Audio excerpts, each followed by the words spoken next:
अब सुने माँ चंद्रघंटा की कथा। माँ दुर्गा जी की तीसरी शक्तियाँ का नाम चंद्रघंटा है। नवरात्रि उपासना में तीसरे दिन इन्हीं के विग्रह का पूजा आराधना किया जाता है।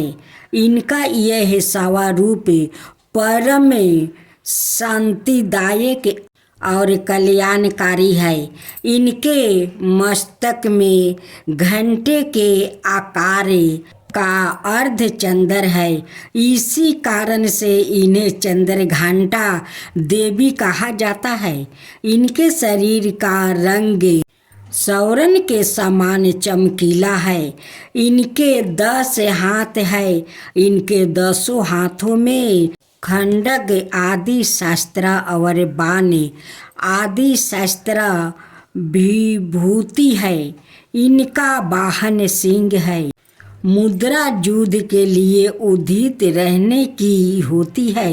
इनके घंटे की सी भयानक चंड धावानी से अत्याचारी दानव दैत्य राक्षस सदाए परक मिपत रहते हैं।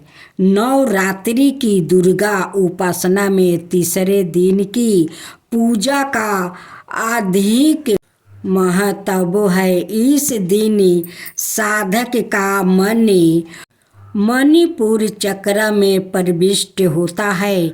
माँ चंद्रघंटा की कृपा से उसे अलौकिक वस्तुओं के दर्शन होते हैं। दिव्या सुगंधियों का अनुभव होता है और विधि प्रकार की दिव्या धावानी सुनाई देती है। यह क्षण साधक के लिए अत्यंत सावधान रहने के होते हैं। माँ चंद्रघंटा की कृपा से साधक के समस्त पाप और बाधाएं विनष्ट हो जाती है।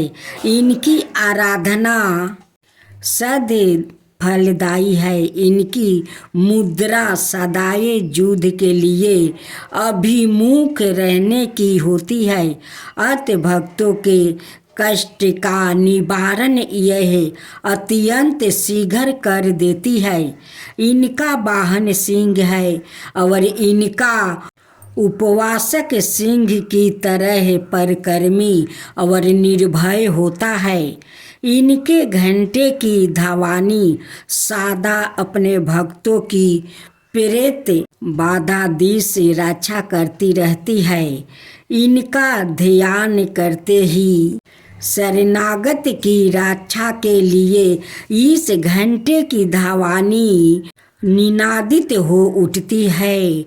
कष्टों का दमन और विनाश करने में सदाए तत्पर रहने के बाद भी इनका स्वरूप दर्शक और आराधक के लिए अत्यंत सौम्यता एवं शांति से परिपूर्ण रहता है।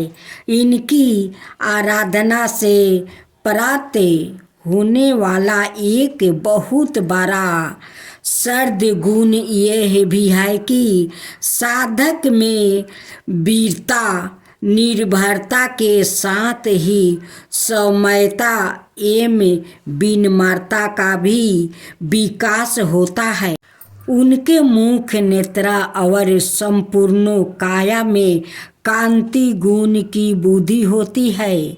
स्वर में दिव्या अलौकिक मधुकार्या समावेश हो जाता है।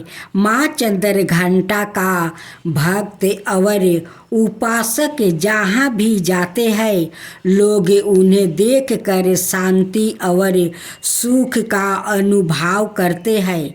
ऐसे साधक के शरीर से दिव्या प्रकाश युक्त परमाणुओं का अंतरिक्ष विकारण होता रहता है।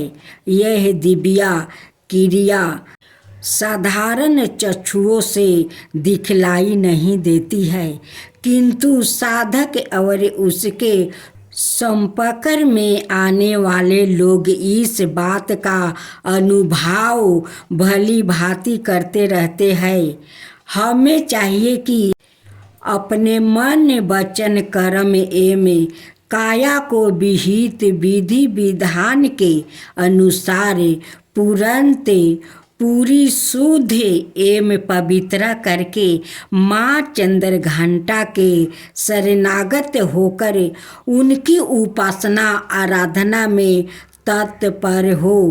उनकी उपासना से हम समस्त सांसारिक कष्टों से विमुक्त होकर सहज ही परम पद के अधिकारी बन सकते हैं। हमें निरंतर उनके पवित्र विग्रहों को ध्यान में रखते हुए साधक की और अग्रसर होने का प्रयत्न करना चाहिए। उनका ध्यान हमारे इलोक और परलोक दोनों के लिए परम कल्याणकारी और सर्द गति को देने वाला है।